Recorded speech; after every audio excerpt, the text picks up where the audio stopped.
Hi everybody, John Elzinga again, and we have been going through this series of sorts about the S factor.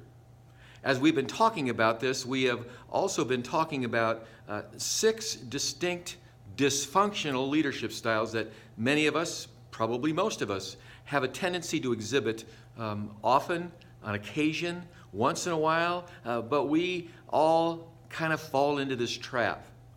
And the 6 dysfunctional leadership styles, we are up to the 5th of the 6th. They are Hovering Harry, which are the micromanagers of the world. Demanding Dan, they are the dictators of the world. Manipulative Mary, they are the controllers of the world. And last time we talked about Dave the Dumpster, the yellers of the world. Well, today I want to talk about Ian the Impersonal. Ian the Impersonals are characterized by management by numbers. Numbers. It's all about numbers. All they talk about, all they're concerned about, all they care about seem to be numbers. Now, the funny thing about talking about numbers all the time is talking about numbers don't deliver the numbers you're talking about. Talking about numbers don't get us the numbers that we are talking about. Only certain behavior does.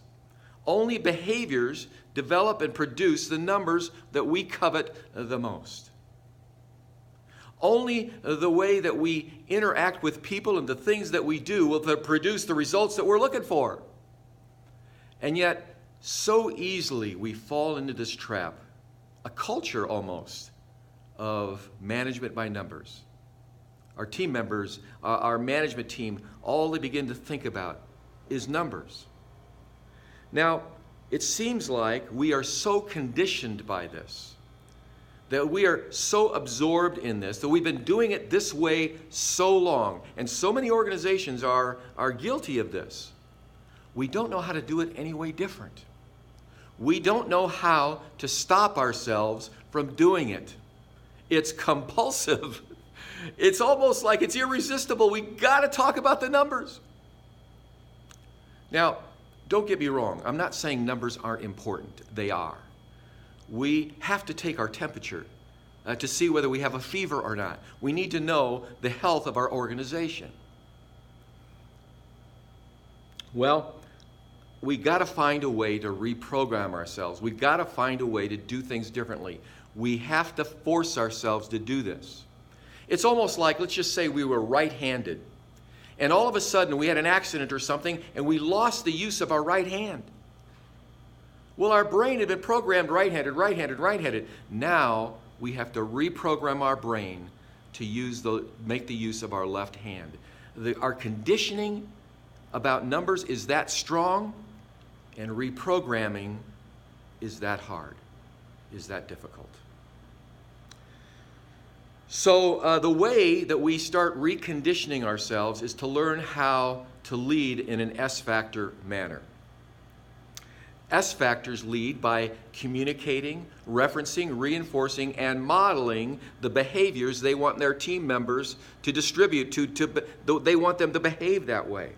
But it starts with the leader. The leader communicates, references, reinforces, and models the very behaviors they want their team members, their team members to live out and to portray. Well, the million-dollar question is, what are those behaviors? Well, there seems to be almost an infinite list of behaviors that we could develop and produce. But really, I think it starts by reverse engineering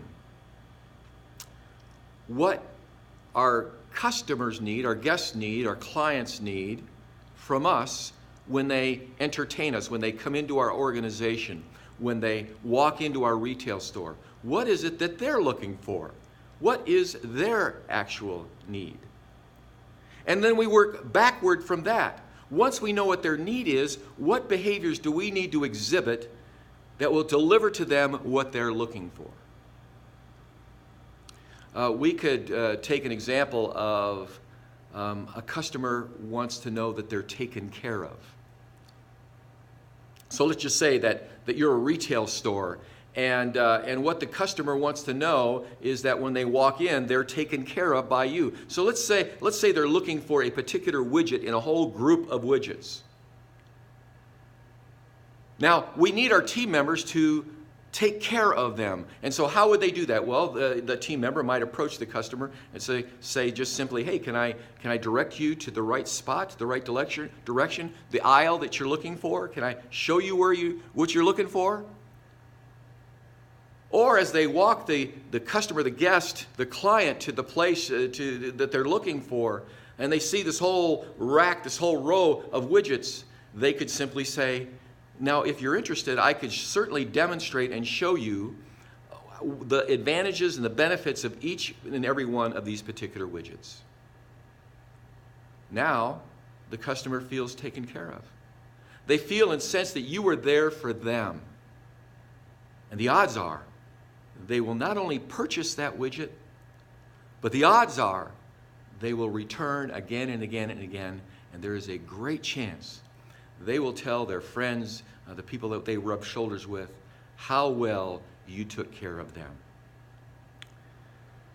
When S factors lead in a particular way, they lead in such a way that they help their team members develop the behavior in which they will take care of the needs of their customers and their guests. Be an S factor leader.